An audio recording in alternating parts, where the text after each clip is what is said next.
So here's the thing about alpha male podcasts / men's podcasts. I don't watch men's podcasts for a reason. Don't get me wrong. Some I'm sure are just fine. They're like progressive or, at least liberal, forward thinking people who are either honestly apolitical or they don't necessarily discriminate against people because of their, how they identify or their lifestyle or whatever. So Andrew Schulz and Joe Rogan and probably other right-wing podcasters, these like men's podcast influencers, have been doing a lot of backpedaling, saying this is not what I voted for. Andrew Schulz exploded after the Epstein stuff, and Joe Rogan exploded looking at the migrants, and probably the Epstein stuff didn't help either, so he can grift his way back to the left and pretend to be apolitical. But what I have to say to these two people is fuck both of them. The reason why a lot of let's talk about them. We'll talk about their audience in a second. The reason why Joe Rogan and Andrew Schulz have sort of a regret for supporting Donald Trump is because media cycles go, there's a media cycle. Well, there's worse last time than any other time that, criticizes the current administration and person that's president. So when, media personalities usually, especially when they're not principally political, get online and they go along with these criticisms and stuff. It can happen organically, like what happened with how Joe Biden got elected, or it can happen, in a forced, more astroturf way, like what happened with the election of Donald Trump this time, with things like Elon Musk buying Twitter.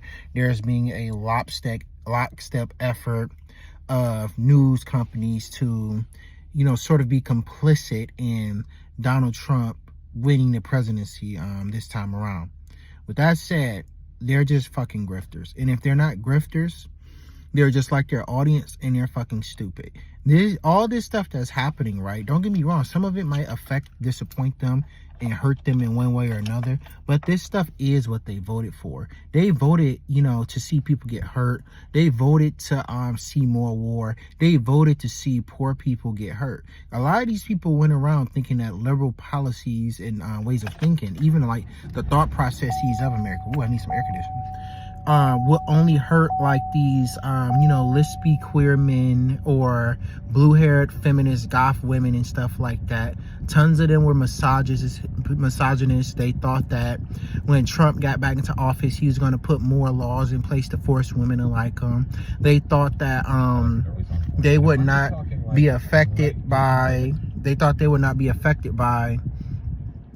can I say,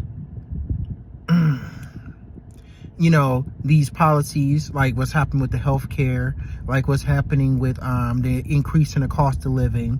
And they're also seeing Trump go back on a lot of his promises. Like, for instance, Donald Trump he's participating in more foreign conflicts on behalf of Israel, like the stuff with Iran. He's now arming the Ukrainians against Russia, thank the Lord. He's also hiding the Epstein files, right?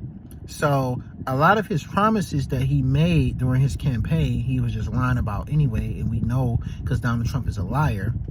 I don't believe that these people believe any of this stuff.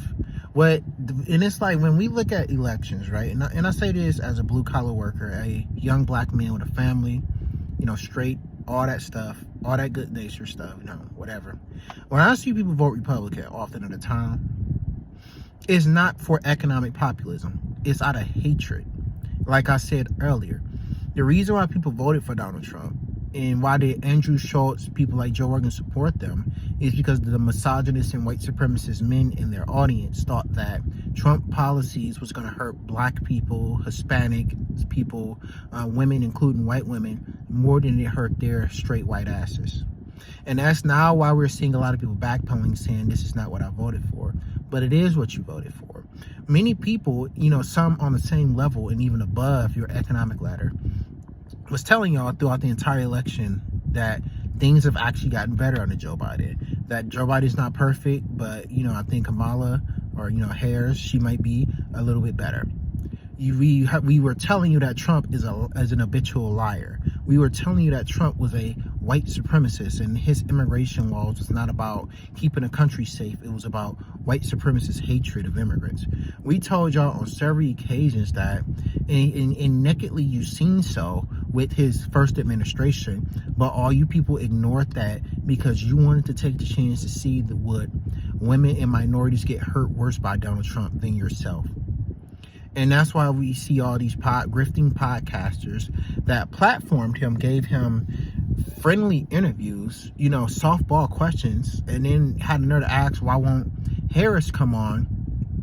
Is because the last election cycle, from what I remember, liberals and leftists, even till right now, right, like what they're doing to Zoran Mandati, we get hardball questions about ridiculous conspiracy theories that we could never think of in our entire lifetimes. While Donald Trump gets to get asked, what's his favorite item off the old McDonald's dollar menu? And that's why Harris didn't do Joe Rogan or Andrew Schulz or any of these other podcasts, because these were hostile environments who were, halfway grifting, halfway somewhat wanted to promote economic inequality. And last but not least, a lot of them were just white supremacist misogynists who wanted to see a black politician get railed against and have some hack try to make a fool out of her. So with that said, at the end of the day, that's what this election was about. That's what every election is about. Class warfare and fighting white supremacy. And Andrew Schulz and Joe Rogan and all these other men's podcasters, these bastards, they chose to wage class warfare against their own audience. Their own audience chose white supremacy. And now a lot of you people are seeing the results. So, you've seen the fruits of your labor.